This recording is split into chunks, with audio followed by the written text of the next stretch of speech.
ఐటీలో ఎంట్రీ కావాలా? Trainee software engineer గా అజా కోడింగ్ ట్యూటర్ లో 2 వీక్స్ ట్రయల్ పీరియడ్ లో వెంటనే చేరండి. నమస్కారం, నేను మీ విక్రమ్ పోలా. ఈరోజు మనతో ఉన్నారు విశిష్ట అతిథి మాజీ ఎమ్మెల్యే, మాజీ ఆర్టీసీ చైర్మన్ గోను ప్రకాశ్రావు గారు. మనందరికీ తెలుసు, గోను ప్రకాశ్రావు గారిది సుదీర్ఘమైనటువంటి రాజకీయ జీవితం. 1983లోనే ఆయన ఎమ్మెల్యే అయ్యారు. తర్వాత ఆయనకి రాష్ట్ర రాజకీయాల మీద అపారమైనటువంటి సమగ్రమైనటువంటి అధ్యయనం చేస్తారు, లోతైనటువంటి విశ్లేషణ చేస్తూ ఉంటారు. అదేవిధంగా తెలంగాణ రాష్ట్రానికి సంబంధించి కూడా ఆయన పలు డిబేట్లలో తన విశ్లేషణ అందించారు. ప్రస్తుతం వారు ఏదైతే గన్ పార్క్ వద్ద తెలంగాణ అమరవీరుల స్తూపం ఉందో దాని మీద ఒక స్మారక చిహ్నం ఏర్పాటు చేయాలనే దాని మీద ఒక డిమాండ్తో ఒక పోరాట కమిటీ లాంటిది ఒకటి వేశారు. దాని మీద ఏంటంటే వారు మాటలను తెలుసుకుందాము. దాని మీద ఆ చిహ్నం మీద పేరు ఉండాలి అనే దాని మీద ప్రస్తుతం ఆయన ముఖ్యమంత్రి గారికి కలిసి ఒక రిప్రజెంటేషన్ ఇచ్చి దాని సాధన కోసం ప్రయత్నిస్తున్నారు తన సహచరులతో. ఆ అంశాలు, అదేవిధంగా సమకాలీన తెలంగాణ రాజకీయాలు, ఆంధ్రప్రదేశ్ రాజకీయాలు, ఈ అన్నింటి మీద ఆయన విశ్లేషణ తెలుసుకుందాం. నమస్కారం ప్రకాశ్రావు గారు. ముందుగా తెలంగాణ అమరవీరుల స్మారక చిహ్నం ఏదైతే గన్ పార్క్ వద్ద ఉందో దాని మీద శిలాఫలకం ఒకటి ఏర్పాటు చేయాలి, నామకరణం దాని మీద ఉండాలి అనే దాని మీద మీరు అంటే ఒక రిప్రజెంటేషన్ ఏదో ముఖ్యమంత్రి గారికి ఇవ్వబోతున్నారు. దానికోసం ఒక పోరాట కమిటీ లాంటిది కూడా ఏర్పాటు చేశారనేది నాకు తెలిసింది. దాని మీద అసలు ఏంటిది, అంటే ఎందుకు వచ్చింది, ఎందుకు ఆ ఫలకం ఏర్పాటు చేయలేదు, దాని మీద ఎందుకు నామకరణం లేదు? ఇప్పుడు ఇన్ని సంవత్సరాల తర్వాత దాని మీద, అంటే తెలంగాణ రాష్ట్రం ఏర్పాటు అయ్యి కూడా దాదాపుగా 11 ఏళ్ళు అయిపోయింది, ఇప్పుడు ఎందుకు ఆ అంశాన్ని మీరు తెర మీదకి తీసుకొచ్చారు? 1969 నుంచి 71 జరిగిన ఉద్యమంలో విద్యార్థి సంఘ ప్రధాన కార్యదర్శిగా, ఉపాధ్యక్షునిగా ఇంపార్టెంట్ రోల్ ప్లే చేసిన దాంట్లో నేను ఒకరిని.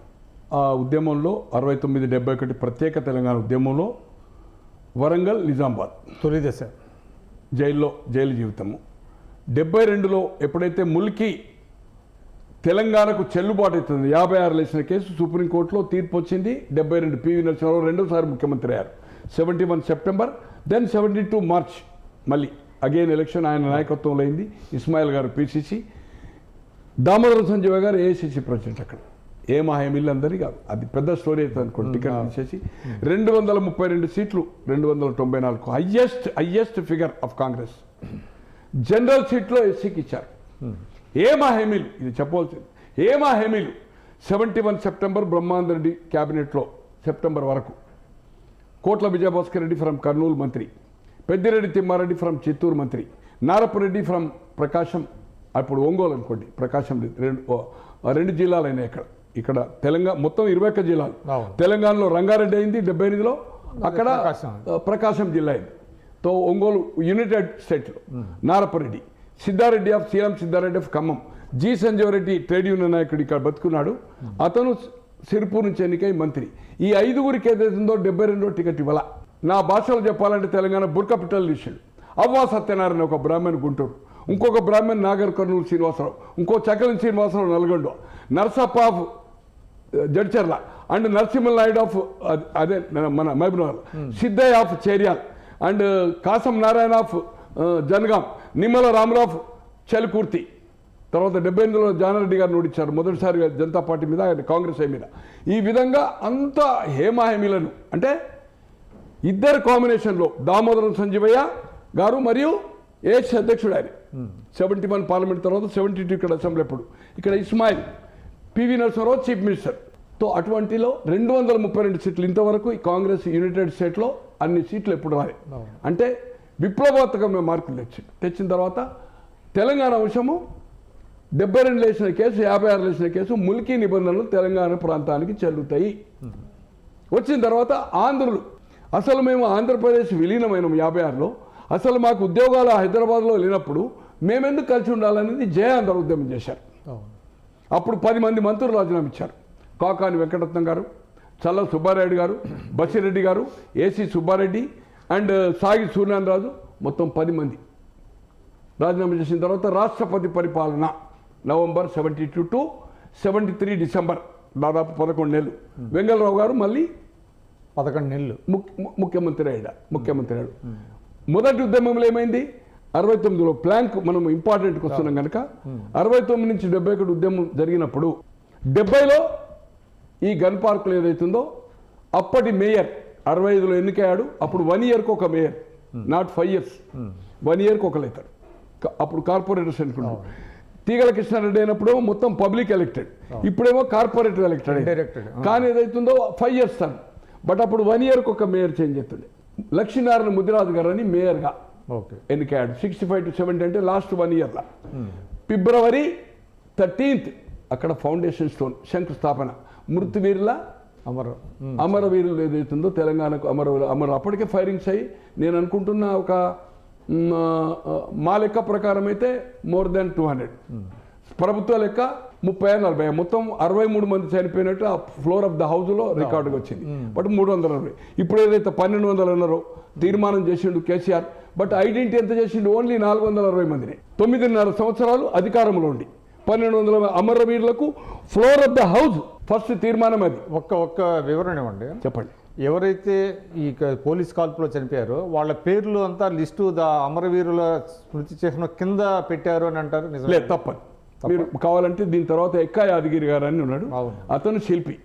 అయితే ఫౌండేషన్ వేసినప్పుడు ఏదైతుందో 144 సెక్షన్ దానికి చెన్నారెడ్డి గారు అప్పటికే ప్రజాసమితి ప్రెసిడెంట్, మదన్ మోహన్లు, మాణిక్రావులు, అచ్యుత్ రెడ్డిలు, నూకల్ రామచంద్ర రెడ్డి, విబి రాజు గారు, వీళ్ళంతా తెలంగాణ ప్రజాసమితి.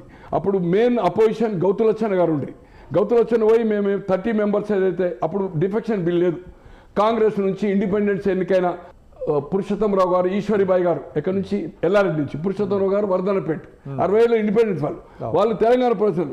72లో 2 ఆకుల గుర్తు సంపూర్ణ తెలంగాణ ప్రజాసమితి ఎన్నికైన ఇద్దరే. తో వాళ్ళందరూ కలిసి ఒక 30 మందికి ఫ్లోర్ లీడర్. 30 అంటే మనం 294 కదా సార్. ఆటోమేటిక్గా నూకల్ రామచంద్ర గారు వరంగల్ అప్పటికి వారు ఎంపీ ఉండి వైస్ ఛాన్సలర్ ఉండి వారు ఏదైతుందో ఫ్లోర్ లీడర్గా అయ్యారు. హైగ్రావచారి, అచ్యుత్ రెడ్డి వీళ్ళంతా, అంజయ్య, రాజారాం గారు, మదన్ మోహన్ అయితే అప్పటి వరకు ఎమ్మెల్యే కాలే, బై ఎలక్షన్ లేడు, నాగకృష్ణ బై ఎలక్షన్ లేడు. బట్ ఇది వేసింది లక్ష్మీనారాయణ ముదిరాజు గారు. అనుకోకుంటే ఏదైతుందో ఆ రోజు నేను ఏదైతుందో మంచిర్యాల విద్యార్థి నాయకుడు గుడి వెంకటేశ్వర ప్రెస్ అని తెలంగాణ ప్రజాసమితి నాయకుడు, గోల్డెన్ ప్రెస్ అని ఇప్పుడు గౌలిగూడలో ఉంటుంది, రామ్ మందిర్ ముంగట టీపీఎస్ ఆఫీస్ కూడా అక్కడ ఉండే మెయిన్ ఆఫీస్. అతని దగ్గరికి వెళ్ళాను, పోస్టర్స్ కోసం పోయాను. పోతే ప్రకాష్ రావు గారు ఇక్కడ మన మృతివీల చీరం వేస్తుండ్రు 144 సెక్షన్, కానీ 2-3 పోవాలి మనము, ఇట్లా లక్ష్మీనారాయణ మా ఏరియాడు, ఆయన ఆ ఏరియా నుంచే మళ్ళీ ఎమ్మెల్యే అయ్యాడు. అంటే మేము ఏదైతుందో 2 వచ్చాము. పద్మనాభం గారు అని ఒక బ్రాహ్మణుడు, నేను అనుకుంటున్న దోమల్గూడ అంటే గగన్ మహల్ కార్పొరేటర్ ఉండే మహామేధావి. అప్పటికే ఆయన తెలంగాణ ఉద్యమంలో 65-70 సంవత్సరాలు. కేశవరావు జాదవ్ గారు యాక్చువల్గా ఆయన సోషలిస్ట్ లీడర్. కేశవరావు జాదవ్ తర్వాత మన బద్రిశాల్ పెట్టి, నాయన్ నరసింహారెడ్డి వీళ్ళంతా సోషలిస్టు. సత్యనారాయణ రెడ్డి గవర్నర్ అయింది కదా రాజ్యసభ, ఎమ్మెల్యేగా ఓడిపోయాడు అనుకోండి వీళ్ళ. అయితే ఆ రోజు కేశవరావు జాదవ్ గారు కూడా ఉన్నారు, పద్మనాభం గారు, ఒక అందరం ఒక 20-30 మంది ఉంటుంది. ఆయనతో నేను వచ్చాను. ఇమ్మీడియట్గా అక్కడ ఏమైందంటే ఫస్ట్ లాఠీ చార్జ్ అయింది, తర్వాత టియర్ గ్యాస్ తర్వాత ఓపెన్ ఫైర్ చేశారు. ఈయన ఒక ఇది పారాను గడ్డపార చేసి ప్రభుత్వానికి వద్దందా, ప్రభుత్వం నిర్బంధంగా సార్ 144 సెక్షన్. బ్రహ్మానంద రెడ్డి గారు ముఖ్యమంత్రిగా అణిచివేత కార్యక్రమం ఉండే కదా సార్, అప్పుడు జైలు వేయడము, ఫైరింగ్లు అప్పటికి చనిపోయారు. మేమేం చేసినామంటే ఇప్పుడు నౌబత్ పాడు రీడ్ జోటల్ దిక్కు నుంచి మెట్లుండి అక్కడికి మీదికి పోతుంది. ఎక్కడికి ఇప్పుడు బిర్లా దిక్కు అప్పుడు క్లోజ్ అయింది. పోతా ఉంటే అక్కడ హట్స్ ఉండే కొన్ని, అంటే గుడిచెలు వేసుకున్నారు. ఈ టియర్ గ్యాస్ అయినప్పుడు ఏదైతుందో ఉల్లిగడ్డ ఏదో పెడితే మొత్తాన్ని నీళ్ళు తక్కువైంది. ఆ రోజు నేను స్పాట్లో ఉన్నాను, ఐఎమ్ ద స్పాట్. ఆ రోజు వేసిందంటే ఎప్పుడు దాని శిల్పి స్టార్ట్ చేశాడు 72లో రెండోసారి ముఖ్యమంత్రి అయిన తర్వాత పివి నరసింహారావు గారు.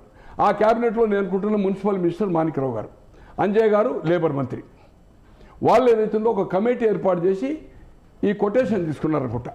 అయితే ఈ శిల్పి కూడా పాపం యంగ్ అనుకుంటా, అప్పుడు నేను అనుకుంటున్నా 20-21 ఏళ్ళు ఫైన్ ఆర్ట్ చేసి వచ్చేసాడు. ఈయన కౌన్సిలింగ్లో ఏదైతుందో ఈయన షేప్ చూపితే ఈయనకు ఇచ్చేశారు. ఇచ్చేసిన తర్వాత ఈయన దాదాపు నేను అనుకుంటున్నా 73 ఎండింగ్ వరకు అనుకుంటా, అది కంప్లీట్ అయ్యే వరకు. దాని తర్వాత దాని చుట్టూ 73లో ఏమైంది, ప్రెసిడెంట్ అయింది. తర్వాత వెంగళరావు గారు వచ్చిండు. వెంగళరావు గారు సమైక్యతవాది మీకు తెలుసు కదా. అంటే ఫలకం ఎందుకు అదే దానికి ఏమైందంటే అది మొత్తం తయారైపోయింది. ఇక ఆయనకు డబ్బులు ఇచ్చిందా లేదా అదేం సంగతి అనేది నాకు దాని గురించి ఐడియా లేదు. ఇది 10 ఏళ్ల కింద కూడా నేను ఒక స్టోరీ చేశాను ఒక లీడింగ్ ఛానల్లో, వెంకటేశ్వరరావు గారి ఇంటర్వ్యూ, ఇది లక్ష్మీనారాయణ ముద్దిరాజు గారు అందరూ చేశాము. ఇప్పుడు దొరకడం లేదు. ఇప్పటి వరకు దాని మీద శంకుస్థాపన పేరు లేదు. మృత్యువీరుల చిహ్నమని కనీసం తెలంగాణ మృత్యువీరుల చిహ్నం మార్టోరియస్ తెలంగాణ ఉద్యమం 69 చెప్పడం ఏది లేదు, నామకరణం లేదు. దానికి అందరు పూజ చేస్తున్నాం మనం.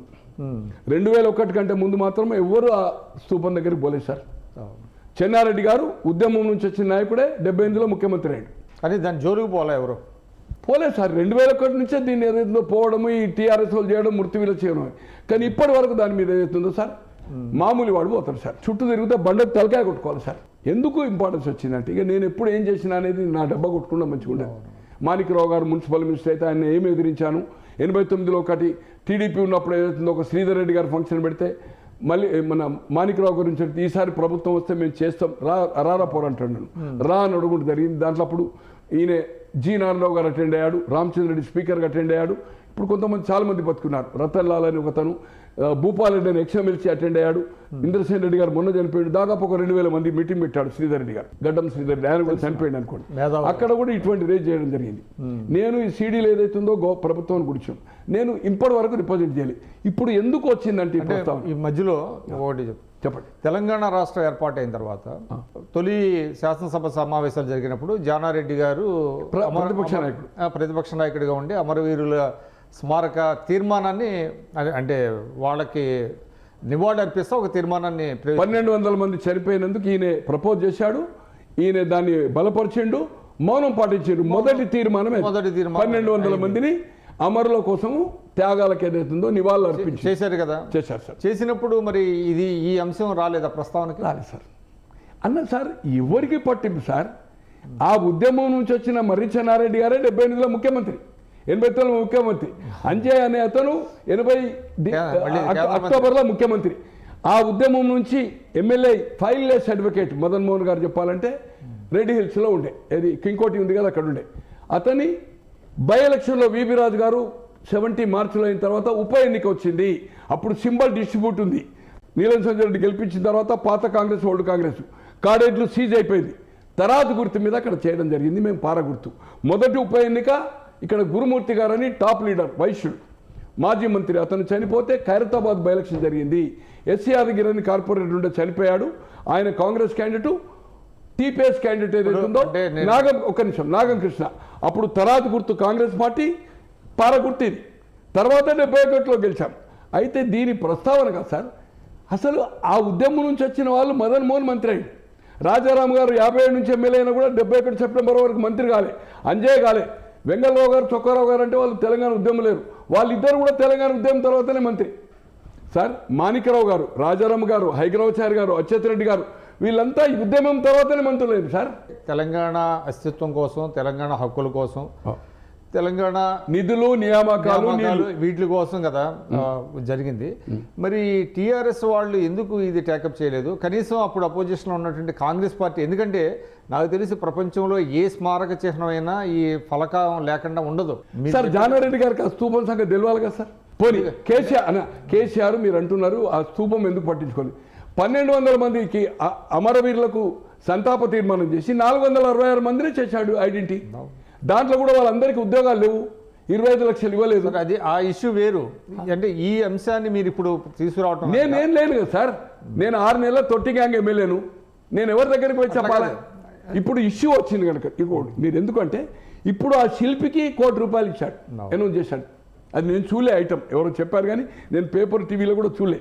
₹1 crore అండ్ 300 yards ఆఫ్ మన ఏదో 4th సిటీ అక్కడ ఇచ్చాడు. అందుకోసం ఈ అంశం మీద నాకు ఆలోచన వచ్చి 2 days బ్యాక్ వచ్చి నేను తయారు చేశాను. నిన్న పోయాను, నేను సిస్టమ్ తెలుసుకున్నాను అక్కడ అపాయింట్మెంట్స్ ఎట్లుంటాయని. నేను ఎప్పుడు 9.5 సంవత్సరాలు అసెంబ్లీ నడిచేటప్పుడు I never touched of assembly పోలే, సెక్రటరియట్ పోలేదు. ఈ కాంగ్రెస్ వచ్చిన తర్వాత కూడా సెషన్ నడితే పోయినసారి ఒకసారి పోయాను, సిస్టమ్ ఏందని నిన్న పోయి తెలుసుకున్నాను. వాళ్ళ ఎవరైతే జయపాల్ రెడ్డి అని అపాయింట్మెంట్ చూస్తాడో నేను ఇట్లా బేస్తవారం నడుస్తా, అయితే శుక్రవారం చేయండి, అయితే శనివారం సెషన్, శనివారం లేకపోతే 7 days వర్కింగ్ డేస్ అని ఒక 8 మంది ఆ ఉద్యమంలో పాల్గొన్న వాళ్ళ పేర్లు తీసుకొని ఒక మ్యాటర్ తయారు చేసి పెట్టుకున్నాను. అయితే ఫ్రైడేనా అయితే సాటర్డే మండే నాడు మేము మెమోరాండం ఇచ్చి దీని మీద ఈ బండ తిరిగి చుట్టూ తిరిగితే ఎవరైనా పర్యాటకులు వస్తారు, ఎవరన్నా అక్కడ చూడడానికి వస్తారు. ఆ బండ చుట్టూ తిరిగితే ఏం లేదు కదా సార్, పేరు ఏంటి అనేది వాళ్ళకి అర్థం కాదు. అర్థం కావాలి కదా. నువ్వు శంకుస్థాపన పెడతావా, ప్రారంభోత్సవం చేస్తావా, తెలంగాణ మృతివీరుల చిహ్నము 69 to 71 జరిగిన వాళ్ళే ఆనాడు 360. ఆ శిల్పి కూడా ఏమంటున్నాడు, 10 అవి పెట్టిన ఒక్కొక్కటి ఎంత 10 కాదు 36 అనుకుంటా, ఒక్కొక్కటి 10 అన్నాడు, 360 అనేది అన్నాడట. అది దానికి చిహ్నం, అది సింబాలిక్ పెట్టిన అన్నాడు. అది ఒక ఫంక్షన్ పెట్టండి అని ఇప్పుడు. సో మీరు టేకప్ చేసింది చాలా మంచి ఇష్యూ అండి, ఎందుకంటే ఇప్పటి వరకు ఎవరికి కూడా దాని మీద మీరు అన్నట్టుగా అవగాహన లేదు.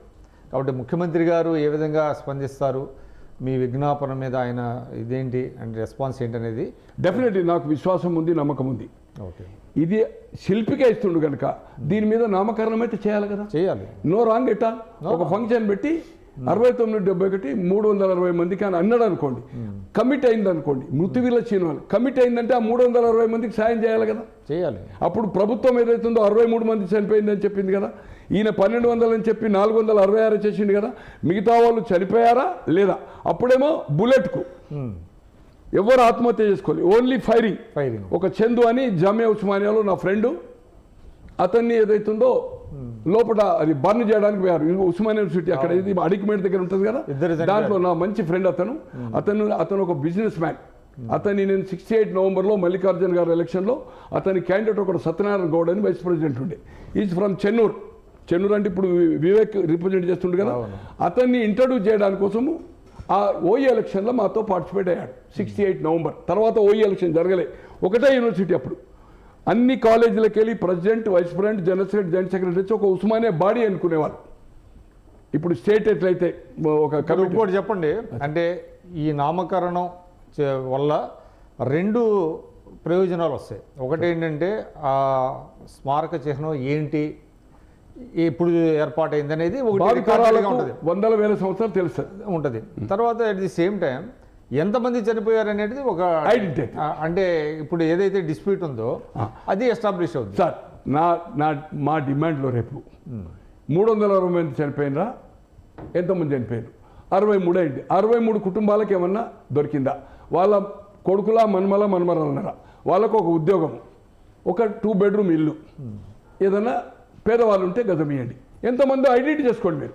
63 అని హౌస్, 360 అని మేము ఉద్యమకారులను, దానిలో చెన్నారెడ్డి గారు, మీకు అంజయ్ గారు. అపాయింట్మెంట్ వచ్చిందా? అపాయింట్మెంట్ ఇచ్చారా? అపాయింట్మెంట్ రేపు తీసుకుంటారు సార్, ఎందుకంటే నాది రేపు మా మనమడు వచ్చిన తర్వాత దహన కార్యక్రమం అయిన తర్వాత రేపు అవుతుంది. అయిన తర్వాత ఈ రోజు రాత్రి డెడ్ బాడీ వస్తుంది.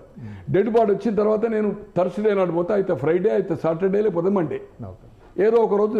మేము 8 మంది పోయి 9 మెంబర్స్ ఉద్యమ కాలంలో ఉన్న వాళ్ళు. సో ఆ ఇష్యూ పక్కన, ఆ ఇష్యూ ఒకటి సార్, 1200 మందిని ఐడెంటిటీ చేయలే. Assembly floor of the house తీర్మానం జరిగింది, దానిలో జానారెడ్డి గారు ప్రతిపక్ష నాయకుడుగా ఉండి ప్రతిపాదించిండు. ఇప్పటికీ మీరు పంచనామా ఉందా లేదా? అయితే 1200 మంది చనిపోయినరో లేదో తెలుసండి, కడిమే 400. లేదంటే చనిపోలేదని చెప్పండి, ఆత్మహత్య చేసుకోవాలని చెప్పండి, ఏదో ఒకటి తేలాలి. అట్లే ఉద్యమ కాలం ఇది. ఆ స్తూపం అప్పటిది కనుక, ఆ స్తూపం చెక్కిన అతనికి ₹1,00,00,000 300 గజాలు ఇస్తున్నావు కనుక ఆ కుటుంబాలను కూడా ఆదుకోమని ఏదైతుందో మా దాంట్లో ఫైనల్గా మేము అవుతుందో ముఖ్యమంత్రి గారికి చేతులు జోడించి ఒక 6 నెలల లోపల దీన్ని ఒక కమిటీ వేసి ఫినిష్ అప్ చేయండి. పోలీస్ రికార్డ్స్ ఉంటాయి, పంచనామాలు ఉంటాయి, అవన్నీ చూసి ఇప్పటి రెండింటి కలిసి ఆ కుటుంబాలకు న్యాయం చేయండి అనేది అవుతుందో అడుగుతాం. ఆ కుటుంబాల పేరు మీద మనం కేంద్ర మంత్రులు, రాష్ట్ర మంత్రులు, ముఖ్యమంత్రులైనాం, ఇప్పటికి వాళ్ళని స్మరిస్తున్నాం. కానీ ఆ కుటుంబాల గురించి ఏదైనా చూడాలి కదా. మన రాజకీయ కుటుంబాల్లో ఏ ఒక్క మనిషి చనిపోలే, అంతా బలైన వర్గాలు, గిరిజనులు, దళితులు చనిపోయాడు. అప్పుడేమో ఫైరింగ్, ఇప్పుడేమో ఆత్మహత్యలు చేసుకున్నాం. దీన్ని తేల్చవలసిన అవసరం ఉందని చేతులు జోడించేదైతుందో 1 నిమిషం అని చెప్పాను నేను. ఆయన మాట్లాడితే సంతోషం, లేకపోతే మెమోరండంలో అంతా క్లారిటీగా రాశాను. మీకు కూడా ఇప్పుడే ఫార్వర్డ్ చేస్తాను. అడ్వాన్స్గా రాశాను, నేను టైప్ చేశాము. అందరం కలిసి అపాయింట్మెంట్ తీసుకొని, నేనంటే XMLకి ఎంటర్ కావచ్చు, కడమ 8 మంది కాలేరు కదా, వాళ్ళ పాసెస్ తీసుకొని ఒక సిద్ధులు. ఏదేమైనప్పటికీ మీరు ఒక మంచి కార్యక్రమాన్ని చేపట్టారు ప్రకాశ్రావు గారు. మిమ్మల్ని అయితే తెలంగాణ సమాజం అభినందిస్తుంది, నేను కూడా అభినందిస్తున్నాను. మనం ఇంకొక టాపిక్లోకి వెళ్దాం, ఇది అయిపోయింది. తెలంగాణ రాజకీయాలు మీరు అనేక దశాబ్దాలుగా మీరు గమనిస్తున్నారు, ఇప్పుడే చెప్పారు 67 అనేక మంది యొక్క అలవోకగా మీరు చెప్పేస్తారు ఎవరు ఏ పోర్ట్ఫోలియో చేశారు, ఏ నియోజకవర్గం నుంచి పోటీ చేసి గెలిచారనేది. ప్రస్తుతం ఏడాది అయింది కాంగ్రెస్ పార్టీ అధికారం వచ్చి 8 డిసెంబర్కి అయిపోయింది, 1 ఇయర్ అయిపోయింది. ఇచ్చారు. మీకు టీఆర్ఎస్కి కాంగ్రెస్ పార్టీకి ఒక గుణాత్మకమైనటువంటి మార్పు పరిపాలనలో ఏం కనపడుతుంది? అప్పుడు మంత్రులకు కానీ ఆ పార్టీ ఎమ్మెల్యేలకు కానీ ప్రతిపక్షం అయితే క్వశ్చనే లేదు. ఓ ఆర్టీసీ కార్మికులు ఉన్నారనుకోండి, మున్సిపల్ ఉన్నారనుకోండి, టీచర్స్ ఉన్నారనుకోండి, లెక్చరర్స్ ఉన్నారనుకోండి, వివిధ విభాగాలు ఉంటుంది, డాక్టర్స్ ఉన్నారనుకోండి, ఎవరికి నో అపాయింట్మెంట్స్. ఆర్టీసీ 55,000 మంది స్ట్రైక్ చేస్తే వాళ్ళు స్ట్రైక్ విరమిస్తేనే మాట్లాడుతూ అంటాడు. మున్సిపల్ వాళ్ళు 10,000 చేస్తే వాళ్ళు విరమిస్తేనే అంటాడు. ఉద్యమంలో మాత్రం ఆ జేఏసీలతోటి వాళ్ళతోటి గురిద కపరాలు తినిపించి దావతులు ఇచ్చి గంటలు గంటలు వాళ్ళని ఏమేమి చేయాలని చెప్పాడు. 2 ఉద్యమాల్లో 69 నుంచి 71 ప్రత్యేక తెలంగాణ, 72 నుంచి 73 జయ ఆంధ్ర జయ తెలంగాణ కూడా అయింది. ఎప్పుడు ఆర్టీసీ కానీ సింగరేణి కానీ స్ట్రైక్ జరగలే. బట్ కేసీఆర్ ఉద్యమంలో ఆ 2 పార్టిసిపేట్ చేసినాయి, బంద్ చేసినాయి. ఇది 55 రోజులు ఆర్టీసీ, అదొక 35 సకల జనుల సమ్మెలో. కానీ ఎప్పుడైతే ముఖ్యమంత్రి అయిందో దర్వాజాలు బంద్. ఇప్పుడు ఈ ప్రభుత్వం వచ్చిన తర్వాత సెక్రటరియట్కు మాజీ ఎమ్మెల్యేలుగా మేము పోవచ్చు, అసెంబ్లీకి పోవచ్చు. ఏది ఐడెంటిటీ కార్డు ఉంటే ఎట్లయితే ఎంపీస్కి ఉంటుందో అప్పుడు లేదు నిర్బంధం. సెక్రటరియట్కు ముఖ్యమంత్రి రాడు. ఫామ్ హౌస్కి ఆయన కొడుకు బిడ్డ కూడా పర్మిషన్ తీసుకొని పోవాలి, ఇంటి దగ్గర ఉంటుంది తప్పితే. ఆ ఇంట్లో ఉన్నాడు కదా కేటీఆర్ కూడా, ఆ ఇంట్లో ఉన్నాడు, తల్లి ఉంటుంది. ఫామ్ హౌస్లో ఉంటే మాత్రం కవిత గారు కేటీఆర్ కూడా సంతోష్కు ఫోన్ చేయాలని రమ్మంటేనే పోవాలి. అంటే ఆ విషయంలో కూడా బంధుప్రీతి లేదు ఆయనకి. అది ఇక ఫామ్ హౌస్లో ఉంటే ఆ గజ్వేల్ కాన్స్టిట్యున్సీ చుట్టూ ప్రజలు ఉంటారు. ఎవరు సర్పంచులు కాదు, జడ్పీటీసీ కాదు, మండలి మున్సిపల్ చైర్మన్ ఎవరికి ఇంటర్వ్యూ లేదు. ఇప్పుడు ఏదైతుందో అంటే ప్రజలకు మమేకమవుతుంది. ఇష్యూస్ ఏదైతుందో ప్రయత్నం చేస్తున్నారు. ప్రజాభవన్లో కానీ గాంధీ భవన్లో కానీ ఎనీపడి, గాంధీ భవన్ ఉంది, ఒక కాంగ్రెస్ వ్యక్తి కాదు, ఎవరైనా పోవచ్చు. మంత్రులు కూడా ఏదైతుందో అందుబాటులో, అప్పుడు మంత్రులు కూడా అందుబాటులో లేరు. విచ్చలవిడి అవినీతి జరిగింది. 100 కోట్లు 1000 కోట్లు సంపాదించారు. నా దగ్గర ఇప్పుడు నా ఫోన్లో మీకు సాక్ష్యాలు చూపెడతాను. మీ కెమెరా ఇవాళ మనం చూసాము వార్తాపత్రికల్లో, సార్ ప్రభుత్వం కేసీఆర్ గారి మీద కేసు పెట్టబోతున్నది. Basing up on the report ఏసీపీకి అప్పచెప్పబోతుంది. కేటీఆర్ ఒకటి F1 అదేమో విద్యుత్ ఒప్పందముల మీద కేసీఆర్ అని అంటే మీరంటే నేను అంటున్నాను. సో తెలంగాణలో రాజకీయం అంటే ఒక కక్ష సాధింపు దిశగా ఏమైనా వెళ్తుంది అనుకోవచ్చా, లేకపోతే సరైనటువంటి దిశలో వెళ్తుంది అనుకో? నేను అనుకోను కదా సార్. అంటే దాని మీద ఒక కమిషన్ వేశారు, లోకూర్. ఆ కమిషన్ రిపోర్ట్ ప్రకారమే they are going to action పోవడానికి తయారుగా ఉన్నారనేది నాకు క్యాబినెట్లో కూడా బాగా క్యాబినెట్లో నిన్న డిస్కషన్ అయిందని ఇప్పుడు ఇక్కడనే చూశాను నేను. పేపర్లు టీవీలు కూడా టు బి ఫ్రాంక్ చెప్పాలంటే నా ఆరోగ్యం కానీ వేరే పనుల రీత్యా ఏదైతుందో జనరల్గా చూడడం లేదు, ఓన్లీ హెడ్లైన్స్. ఇప్పుడు వచ్చి మీరు 10:20కి వచ్చాను కనుక ఈ 30-40 నిమిషాలు చదివాను క్లారిటీగా. 1-2 సార్లు చదివితే నా మైండ్కి అదేంది. ఆ సబ్జెక్ట్ మీద నాకు ఫైనాన్షియల్ మీద కానీ ఇరిగేషన్ మీద పెద్ద అవగాహన లేదు, రఫ్లీ చెప్పగలుగుతా. బట్ ఆ ఒప్పంద భాగంలో మనకు రాష్ట్ర ఖజానాకి నష్టం జరిగింది. దాని మీద అవుతుంది ఖచ్చితంగా. ఏదైతుందో కేసీఆర్ దాన్ని ఎదుర్కొనవలసి వస్తుంది. 1 కేటీఆర్ది రేస్తే అవుతుందో గవర్నర్ ఏసీబీ. సార్ మేము ఒక జీతం తీసుకుంటున్నాం. మీకు తెలుసు రామచంద్రరావు గారు మంత్రిగా ఉండి 10,000 కోసం మంత్రివర్గం పోయింది ఎన్టీఆర్ హయాంలో. అట్లే బాపిరాజు ఆరోపణ వస్తే ముఖ్యమంత్రి మంత్రిగా రాజీనామా ఇచ్చాడు. కోనేరు రంగారావు ఇచ్చాడు. మెడికల్ కాలేజ్ మీద 90లో జనార్దన్ రెడ్డి గారు ఇచ్చారు, అంతులే గారు ఇచ్చారు. కాంగ్రెస్ సాంప్రదాయం ఏంటంటే సార్, ఒక ఆరోపణ వచ్చినప్పుడు కేంద్ర మంత్రులు, రాష్ట్ర ముఖ్యమంత్రులు, మంత్రులు ఒక 100 ఇన్సిడెంట్స్ ఉన్నాయి సార్. మీరు కొట్టేది ఎల్కే అద్వానీ గారు కూడా చేశారు. అయితే ఆరోపణ వచ్చినప్పుడు దిగిపోయే సాంప్రదాయం. అలాగే ఆ పద్ధతిలో ఇప్పుడు కక్ష సాధింపు కాక 1 by 1 వాళ్ళే ఇరుకుతున్నారు. ఇప్పుడు ఫోన్ ట్యాపింగ్ సార్ అనుకోండి కదా సార్. ఫోన్ ట్యాపింగ్ ఏమంటాడు ప్రెస్ కాన్ఫరెన్స్లలో కేసీఆర్, నాకేం సంబంధమే, వాడేదో రిపోర్ట్ ఇస్తాడు, ఎప్పుడోసారి ఎప్పుడు మాట్లాడుతూ ఉంటాడు. నీకు సంబంధం లేకపోతే 2015లో ఓటుకు నోటు కేసు అప్పుడు ఎవరు పోలీసు ఇంటెలిజెన్స్ పోలీసు బ్రీఫ్ ఇవ్వాలి కదా, ఏసీబీ ఇవ్వాలి కదా. నీవు బ్రీఫ్ ఇచ్చావు. హోమ్ మినిస్టర్ నాయన నరసింహారెడ్డి ఇచ్చాడు. హరిహరాదులు వచ్చిన దీనిలోకి వెళ్ళి వాళ్ళు కటకటాలు జైలు పోలేని హరిహరాదులు వచ్చిన ఇంక్లూడింగ్ చంద్రబాబు కూడా అని చెప్పిన వాడిని నువ్వే. ఇంటెలిజెన్స్ అయితే నువ్వేందుకు చెప్పారు? రైట్, అది పక్కకు పెడదాం. మొన్న ఈ ఫామ్ హౌస్ల ఈ పైలట్ వీళ్ళు ఉన్నారు కదా, గువ్వల బాలరాజు, ఆ స్వాములు ఎవరు బ్రీఫ్ ఇచ్చండి ప్రగతి భవన్లో? దాదాపు కిక్కిరిసిపోయింది. మోర్ దాన్ 150 విలేకరులు, ప్రింట్, ఎలక్ట్రానిక్, నేషనల్ మీడియా అన్ని సీడీలు తయారు చేసి ప్రొజెక్షన్ చేసి అది ట్రిమ్ చేసి గంటది 16-18 నిమిషాలు చేసి వినిపించి అన్ని రాష్ట్రాల ముఖ్యమంత్రులకు, అన్ని రాష్ట్రాల హైకోర్టు జడ్జిలకు, చీఫ్ జస్టిస్ అంటారు కావచ్చు, మళ్ళీ సుప్రీంకోర్టు పంపించిండు. ఇంటెలిజెన్స్ అయితే నువ్వెందుకు బ్రీఫ్ ఇచ్చినావయ్యా? నువ్వెందుకు బ్రీఫ్ ఇచ్చినావు? ఖచ్చితంగా రేపు, ఖచ్చితంగా ఇది ఒకటే కాదు, రేపు ప్రభాకర్ రావు గారు ఇక్కడికి రావడం ఖాయము. పాస్పోర్ట్ రద్దయింది. Country to country memorandum agreement ప్రకారం ఏదైతుందో మొత్తం అనేది ఇప్పుడు లుక్అవుట్లో పెట్టిండ్రు. అమెరికాకి నుంచి ఎక్కడి నుంచి వెళ్ళినా ఆ ఎయిర్పోర్ట్లే పట్టేస్తారు. ఇప్పుడు అమెరికా పోయి ఖచ్చితంగా ఫోర్స్ పోతుంది, బేడీ లేచి తీసుకొస్తారు. ఆయన క్యాన్సర్ ఉన్నాడా, బెడ్ మీద ఉన్నాడా, బెడ్ మీద ఉంటే కూడా ఫ్లైట్లో తీసుకొచ్చారు. మెడికల్ ట్రీట్మెంట్ అక్కడ ఎంబాజీ ఉంటుంది, ఎంబాజీకి డాక్టర్స్ ఉంటారు, వాళ్ళు అడ్వైజ్ ట్రావెల్ చేయొచ్చునా లేదా, ట్రావెల్ చేయకపోతే అక్కడ కస్టడీలో ఉంచి, ఎంబాజీ కస్టడీలో ఉంచి చట్టంలో ఉంటే తర్వాత ఇక్కడికి తీసుకొస్తారు. అవకాశం ఉంది ఖచ్చితంగా. ఆయన వచ్చిన తర్వాత కేసీఆర్ చెప్పడం వల్లనే చేసినాం అనేది ఖాయము. ప్రభాకర్ రావుకి ఏం సంబంధం అండి? ఇంటెలిజెన్స్ వరకు డిఐజీకి, ఆ భుజంగరావుకి ఏదైతుందో అడిషనల్ ఎస్పీ, ఇంకోడో ప్రవీణ్కి ఎందుకు అవసరము? Without or CM or KTR or Kavitha or Harish or Santosh, ఎవరో ఒకరు చెప్పింది వాళ్ళు చేయరు కదా సార్. వై? ఎక్కడ ఏ రాష్ట్రంలో జరగలేదు మీకు తెలుసు. రామకృష్ణ హెగ్డే గారు 1983లో అయిండు మిశ్రమ ప్రభుత్వం. అప్పుడు జనతాకి ఏదైతుందో 80 మాత్రం వచ్చాయి, 16 బీజేపీకి వచ్చాయి. ఇండిపెండెన్స్ 224 హౌస్ పోటాపోటీగా గవర్నమెంట్ ఫామ్ చేశాడు. ఎప్పుడైతే 84 ఇందిరాగాంధీ చనిపోయిన తర్వాత లోక్సభ ఎన్నికల్లో 28కి 28 ఓడిపోయాడు. అక్కడ 28 లోక్సభ సీఎంగా రిజైన్ చేసిండు, చేసి రికమెండ్ చేసిండు మార్చుకు. ఇక్కడనేమో డిజాల్వ్ చేసిండు రామారావు గారు భాస్కర్ క్రష్ తర్వాత. 85 మార్చిలో ఇక్కడ అక్కడ జరిగితే 136 సీట్లు హెగ్డే గారికి వచ్చినాయి. తర్వాత 88లో ఫోన్ ట్యాపింగ్ చేశాడు దేవగౌడ, బొమ్మాయి, ఎవరైతే డిసిడెంట్స్ ఆయనకు ముఖ్యమంత్రి పోటీదారులు ఉండేనో చేస్తే అది సుబ్రహ్మణ్య స్వామి, మాజీ కేంద్ర మంత్రి, లోకసభ సభ్యుడు, కర్ణాటక మన తమిళనాడుకి వెళ్ళి బాంబేకి వెళ్ళి 2 సార్లు అయిండు, రాజ్యసభ అయిండు, కేంద్ర మంత్రి ఉండే చంద్రశేఖర్ గవర్నమెంట్లో. అతను దాన్ని ఫోన్ ట్యాపింగ్ ఎస్టాబ్లిష్ అయితే సీఎం స్టెప్ డౌన్ అయిండు 88లో. తో అలాగే ఏదైతుందో ఈరోజు ఖచ్చితంగా ఆ చట్టంలో ప్రభాకర్ రావు గారు ఈ కేసులే కాక ఆ కేసుల్లో కూడా ఆయన డెఫినెట్గా ఉంటుంది. ఆ కేసులో ఉంటుంది. ఆ కేసులో ఎవిడెన్స్ స్వయంగా ఆయనే ప్రెస్ కాన్ఫరెన్స్ చేసాడు. ఏది మన పైలట్ రోహిత్ దాంట్లో జరిగిన స్వాములు అంటే ఒకటి చెప్పండి. అలాగే ఏదైతుందో 2015 సరే ఇవన్నీ అంటే నేను అనేది ఇవన్నీ ప్రజలకు తెలుసు.